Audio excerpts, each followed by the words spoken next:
Jason here, and the Cavs, at this point, they've played 39 games. Some teams have played 42. This is the midway point of the NBA season. The Cavs are red hot right now. They're without some of their best players. But the question I want to ask you guys today, at the halfway point of the 2023-2024 NBA season, do you believe the Cleveland Cavaliers are in that bubble of legitimate NBA title contenders? I don't. That's all I have to say on it. Now you guys can go. Jason? No, I don't think they are.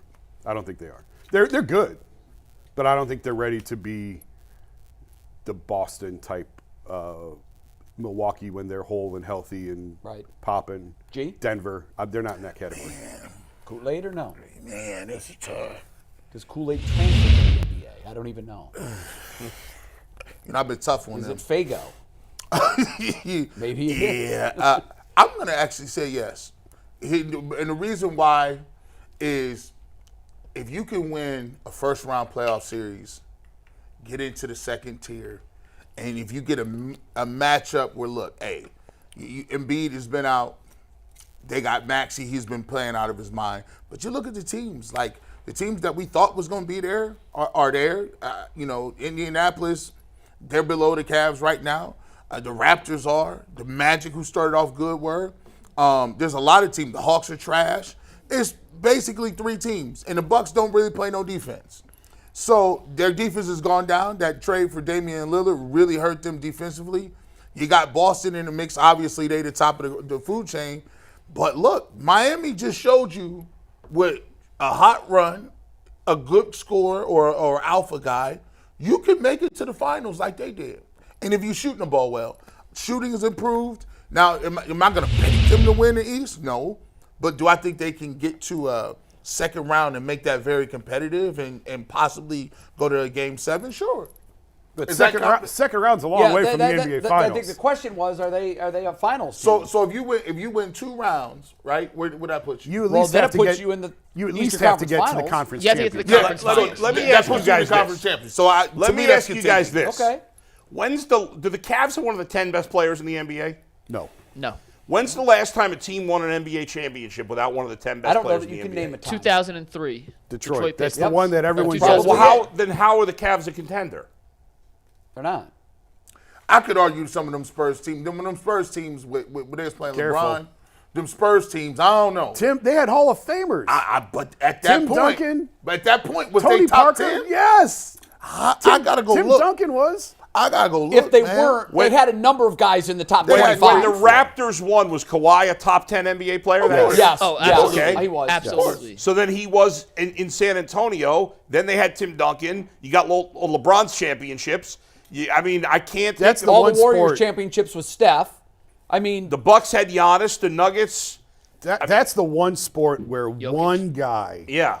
We saw it. And that's it. We lived one it. guy We lived it. can carry a team in the NBA far more than baseball. Even an elite quarterback in the And I NFL agree. needs someone to throw to. Because there's only 5 guys on the floor. The only example that we can give is the Pistons 20 years ago. And that's what everybody clings to. And the game was so different then. It was. And before that, who was the last team?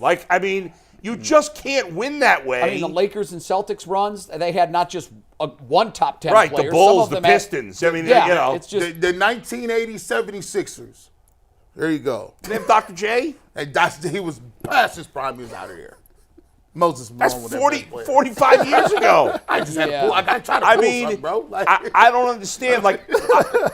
Does anything that's happening right now in the NBA matter? Well, to answer your question real quick, sorry to interrupt. I think it would be the 79 Supersonics. Lenny Who was their De- best player? But again, Dennis Johnson won Finals MVP. But again, I'm not sure if he was top 10. No, he wasn't. That does the game that they played then doesn't matter. Even resemble. It's irrelevant. Right. No, So I know. there's- I'm going. You have to go So that there's far been back one to team find in the last exception. 30 years, essentially, and that was over 20 years ago, that won a championship without a top 10 I think player. last 40 That's the years. exception, not the rule. So, hold on. Let's go back. The year that the Warriors won a couple years ago, I don't know if Steph's a top 10 player at that point. Oh, come on. He absolutely was the top At 10 that player. point? Yeah, You're no damn mind, question. G. What year was that? When they won 2 years ago? Yeah, 2 years ago. Yeah, he was. Are you? All right, G, well, here's what G, we go. I love you, man. Come on. LeBron, we can start going. LeBron, you got Luka, You got Joker. That's 3 right there. There's You 7 got more 7 to teams. go. So hold on. Hold on. No, Let's think. Steph was top 10. He's was more top like 10. 9. He's top 10. He's top 10. He's top 10. Where is Donovan Mitchell? Is he top 20? Yes. Yeah, I think he's top Yeah, 20. he's top Top 20. 15? Might be. He's probably in that 15 to 20 range. I think he might be top I don't know off the top of Okay, my head. the bottom He's line probably is around 15. 12. The bottom line is no team besides that Pistons team 20 years ago has won a championship without. They have very little playoff experience. They have very little successful playoff experience. Yeah, they're playing really well right now. Beating crappy teams. Good for them. It's great. It's fun. It's fine. They'll go to the playoffs. Maybe they'll win around this year. They're not beating Boston.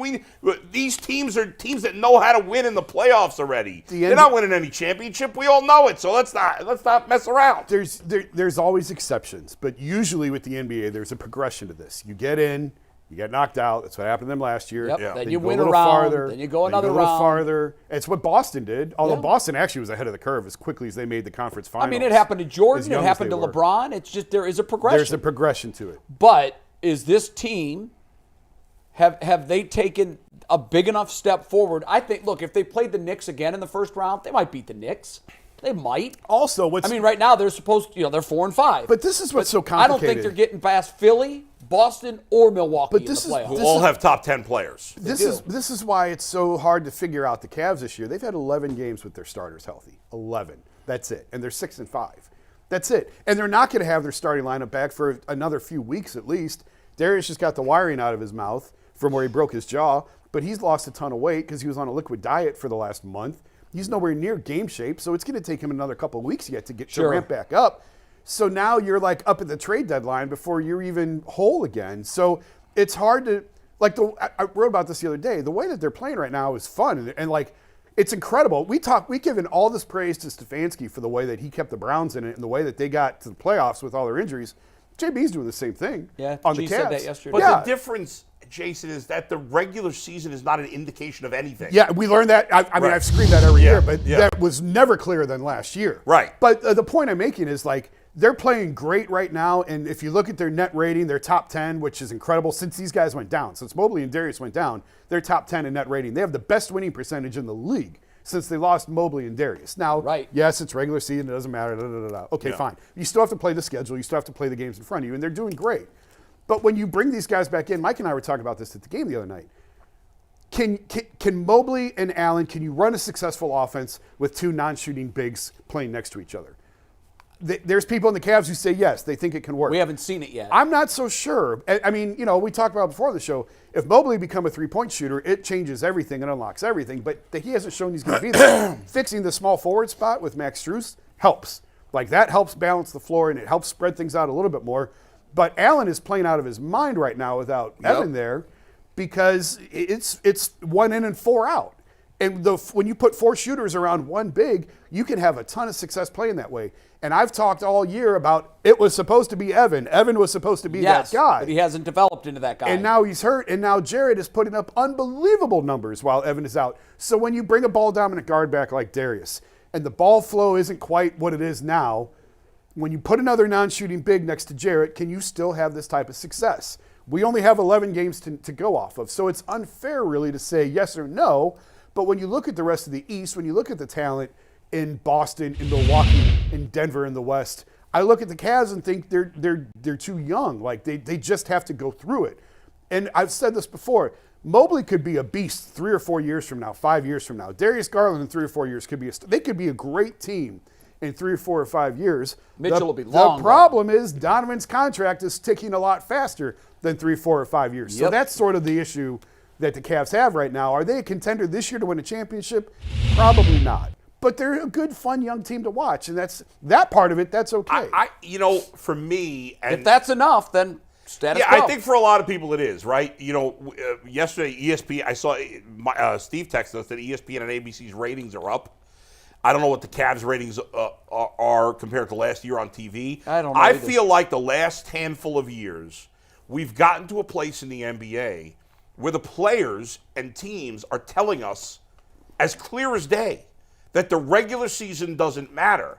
And it's hard for me to get excited now about anything in the regular season. When I was a kid, regular season NBA, those guys played every game. They wanted to win and even if they didn't, you didn't know it. Now you know it. Milwaukee said, nah, we're not going to play tonight. And that's why I took exception. And that sucks. That's why I took exception with the Cavs last year saying, 51 wins, we won 51 games. It's like, but you just tell us, every team tells us the regular season doesn't matter, so you can't come back now and take a victory lap for 51 wins when the regular season doesn't matter. Especially when you go 1-3 right. against the and Knicks. To your you're point, done. Michael Wilbon told a great story about when he was covering the Bulls and the 1 year, you could go look, I don't remember the year, but you can go look where like all of the Bulls players played like 80 or more games. Yeah. Because Michael would go in the trainer's room and Scotty would be up there getting taped. Oh, and I've heard this whoever was before. over there. And Michael would go in the trainer's room You're and go, get out, go get dressed. You're playing, get out of here. Because if you're in the trainer's room, you're maybe not going to play that night. Michael's like, nope, you're fine. Go get dressed. We're suiting up tonight. And, We don't have that anymore. And that mentality. But the teams encourage that. It's not even the right. players. It's not just the players. The teams Well, encouraging because it's all about load management. and running in the red and rest is important. It's important. And teams have tried to combat it by staying over an extra night, which they never did before. Right. So if you got a long flight, rather than fly after a game and get to your next destination, whether it's home in another city at 4 a.m., you'll stay over and you'll fly the next morning so guys get a good night's rest. There's nothing wrong with that. But I don't know what the answer is. I don't know. But reducing the schedule is not it. Because if you go from 82 to 72, then they're only going to play 62. They're still going to sit 10. Sure. So there is no great – I still think the best solution in order to cut down on travel is you turn it into a baseball schedule. We've talked about this before. We've seen it a little bit where when the Cavs go to Milwaukee, they're going to stay in Milwaukee for 3 days. They're going to play 2 games. When you go to a city, you stay there for X number of days. I'd be for that. It cuts down drastically. I haven't run the numbers, but it cuts down just logically on the amount of trips you have to take, on the wear and tear of the travel. It gets these guys more rest. And I think that's the way to go.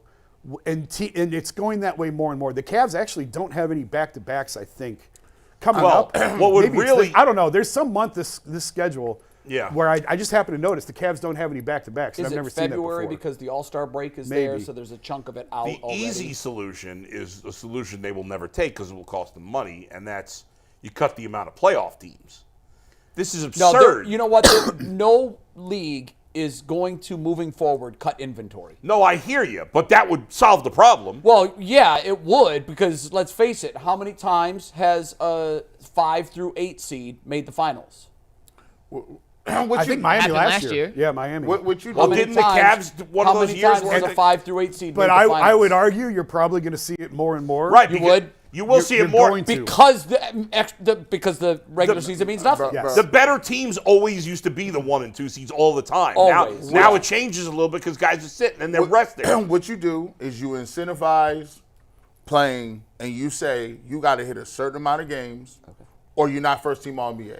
Certain They amount did of Well, they've They done did that. that. No, they've done that. But I'd make it punitive. Like you can miss like literally 8 games. Right, but if the rule was only 4 teams make the playoffs in each conference, again, it would never happen.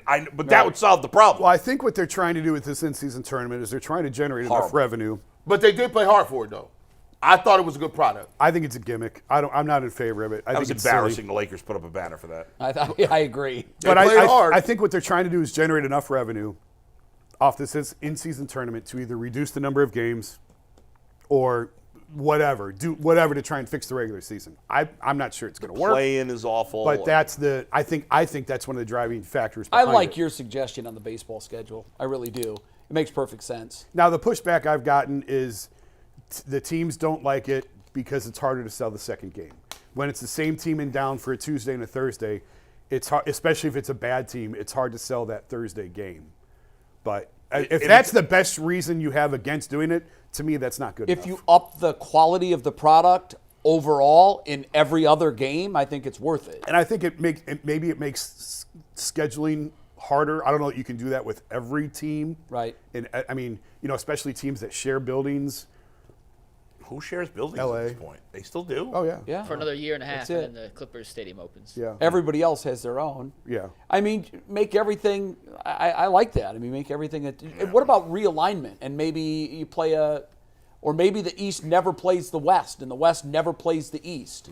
I would not like. It's funny because in baseball I don't like interleague, but in NBA I want teams to all play each other. Yeah, as an NBA fan, I want to see LeBron come Absolutely. here. I want to see, and so That's- it would be. yeah, that's it's part of probably, the- you're that's cutting part of off the your appeal. nose to spite your face. Every team okay, goes we to have every super city. chats. We got a couple super chats to wrap up the show, and super chats today are brought to us by FanDuel, America's #1 sportsbook. The NFL regular season may have wrapped up, but there's still time to get in on the action with FanDuel, which, as I said, is America's top undisputed best sportsbook in the world. Right now, new customers get $150 in bonus bets guaranteed just by placing a $5 bet. That's $150 in bonus bets, win or lose, and the app is simple to use, and they have so many different options and ways to bet, including live same-game parlays. You can find bets in the new Explorer tab. You can make a parlay in the Parlay Hub, which is the best and most popular way to find pre-made parlays, and so much more. So make sure you visit FanDuel.com/UCSS to make your first bet a layup. FanDuel, an official partner of the NFL.